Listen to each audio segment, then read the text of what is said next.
The beast men from the Howling Village have just arrived as a young man tells them to ask Lemullius if they ever need anything. He had asked them to ask Lemullius if they needed any help because she holds the position of the house manager and she could obviously tend to their needs. Lemullius greets them as they all reply formally. However, the young man tells them that there is absolutely no reason to be formal, as they should make themselves comfortable in any possible way that they can. The young man affirms that they thought that they would be treated horribly when they arrived. However, their intention was nothing close to that, as they were free to make themselves comfortable. They obey the instructions as they no longer seem to appear as strangers on the island. However, something is noticed with the little beings, as it appears that although they are delighted and comfortable with the environment, they seem to faint often, and something needs to be done about that quickly. Later that day, the young man and everyone are in a serene garden where there is maximum comfort. In the air that blows in the garden is fresh and soothing. There are different people who do their magic. Some sets of people are seen practicing with water, while some are trying a few other techniques. The young man is rather surprised that it appears that he is probably the only one without magical power. A lady who seems like someone of his age cheers him up after seeing that he feels segregated. Although she had told him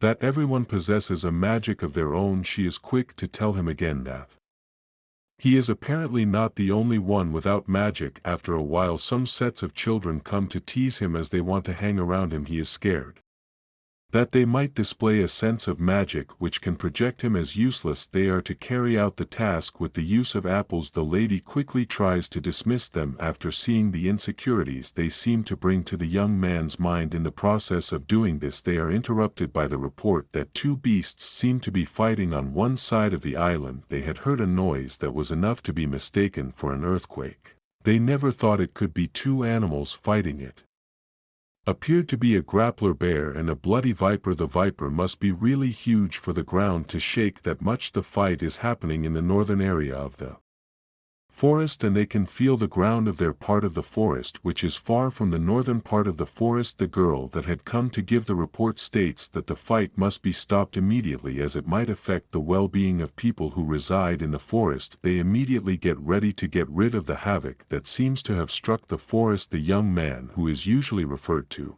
as the mayor, gets on the lady who had come to report the incident as they dive into the sky. They did not journey to the battle scene on foot because it would definitely take time to save the forest.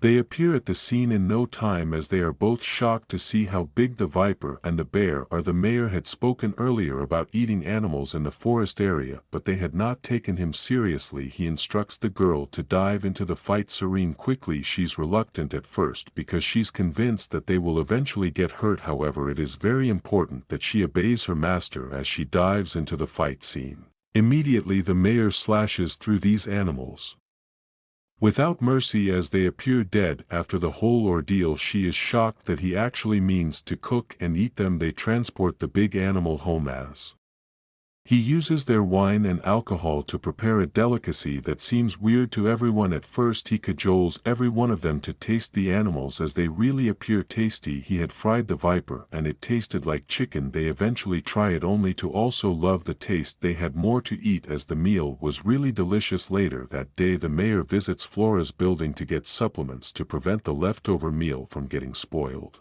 He had gone to ask if she had a substance for preventing microorganisms from destroying the food. She tenders a food preservative to him as he inquires to know about the recipe he had told her to try out. She had a bad report as she stated that she had tried her best to make the food, and despite her hard work, all her efforts proved abortive. He had gone straight to the poultry to get eggs as he decided to prepare it right in her presence. They mixed a lot of ingredients alongside the eggs and mayonnaise. She tastes it without baking it or cooking it as he warns her that it's dangerous to her body's system. She was delighted to see him explain to her that the meal was different and delicious. They are interrupted by the unannounced visit for a few men who are from a different country. They seem wild and their beards are very full. However, their approach seems genuine and very kind. The mayor ushers them in as they relay their reasons for the visit. They had hoped that they could get a large quantity of alcohol from them as they had heard that their people produce alcohol. The people alongside the younger mayor, however, refuse to give their alcohol to them as they think it's a very great value. They settle down with them and promise to make them more alcohol from their plants. They almost did not believe as they wondered with themselves if this was truly possible. The men decided to try out the experiment, as the mayor remembers trying it in his science class. While he was younger, they eventually produced a substance that is licked into a cup for the people to taste. The mayor exclaims after drinking a little, as he affirms that the alcohol is rather sharp than normal. The men only laugh, affirming that he is a lightweight drinker. As they drink alcohol themselves, people are very happy that they have found someone to give them alcohol which will keep their business and fame. They make merry as they throw a mini party. Everyone is delighted, and a large number of people become drunk due to the intense intake of sharp alcohol. The mayor is alone in the field as he hears a sound that jolts him to reality. The sound seemed to be very familiar with the one that they heard while the bear and the large viper were in combat. It is however different this time, as the combat seems to be happening in the sky. He looks up only to see two large dragons facing each other. The very large one joins them later as they begin to attack each other, hence wreaking great havoc in the forest. He becomes really furious as he vows never to let them off. This time they must pay for their atrocities as far as he is concerned. He begins to attack the dragon as he shoots one of the dragons, who quickly escapes the attack. After seeing how dangerous and deadly the mayor's attack can be, it appears to be more like a threat to their well-being. After the mayor has seen that the dragon had dodged the attack, he becomes more furious as he rekindles the fire of his attack. He is prepared to eliminate them, this time with nobody to intervene, just as he's about to strike them with a type of magic. A young boy who is also a dragon, but he is in human form, quickly interrupts them as he states that those are his uncle and his family. They all return to their human forms as they try to settle their differences on land and without their dragon form, which makes the intensity of the fight quite decreased. They accuse the father of always drinking every time and also pin it on him that he is having an affair. He denies, quickly stating that he had always gotten to bring them gifts to the house. Clearing their insecurities, the mayor is happy that they seem to be getting along well without any force, as the father tells them to apologize to the mayor immediately for causing him a lot of trouble. They apologize. As the mayor exits their presence, the father states that he had come to observe the environment, as the fight was just camouflage. They had never thought that there could be someone who was more powerful than the dragon.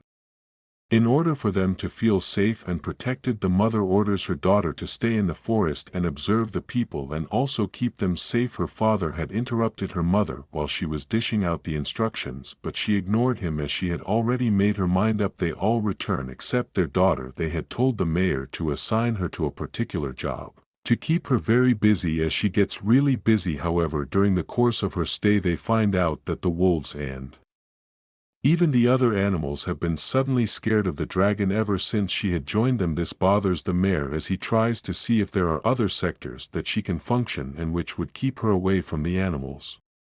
She had been taken to their restaurant to work as she seemed to not fit into any other sector. However, a man named Bezel, who rules a different country, has come to get food stuff from their store, as he is shocked to find out that a dragon now works for them as their attendant. He stares at the dragon in awe and disbelief. What now? Would he get eaten? Is it even right for a dragon to be an attendant with her horns and scary tail? All these questions run through his head as he keeps affirming everything she seems to have said. He no longer has the decision of his own, as he's unsure of what to say or buy. He ends up buying everything she has suggested against his own will, just because he's scared of her and wants to do everything possible to get out of her sight. He eventually meets the mayor, who asks him to count everything he has gotten, but he declines as he is close to wetting his pants. He returned to his town immediately. On getting to his town, he summons his chiefs and tells them about the new developments of the village. They now have a full military force for all they care, and an attack is going to be staged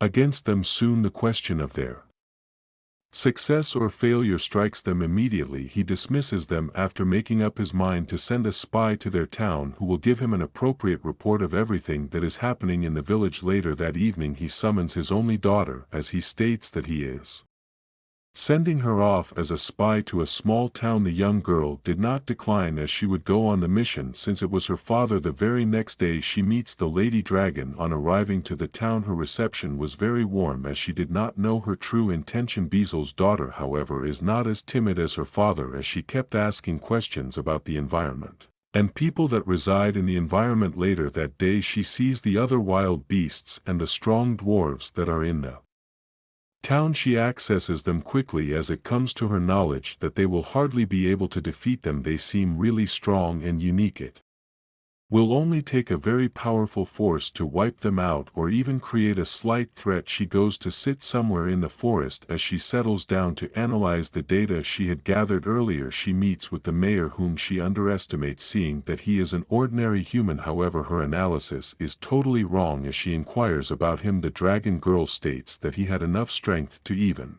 defeat her mother. The girl is shocked as she begins to accord him more respect. They appeared strange to the mayor because she was not like that. On their first meeting he had gathered all the information about her and was aware that she would be staying in their town for a period of time. Did you enjoy this recap? If you did, kindly like this video and subscribe to our channel so we can bring you the recap of the next episode. Until next time, do take care and stay safe foreign.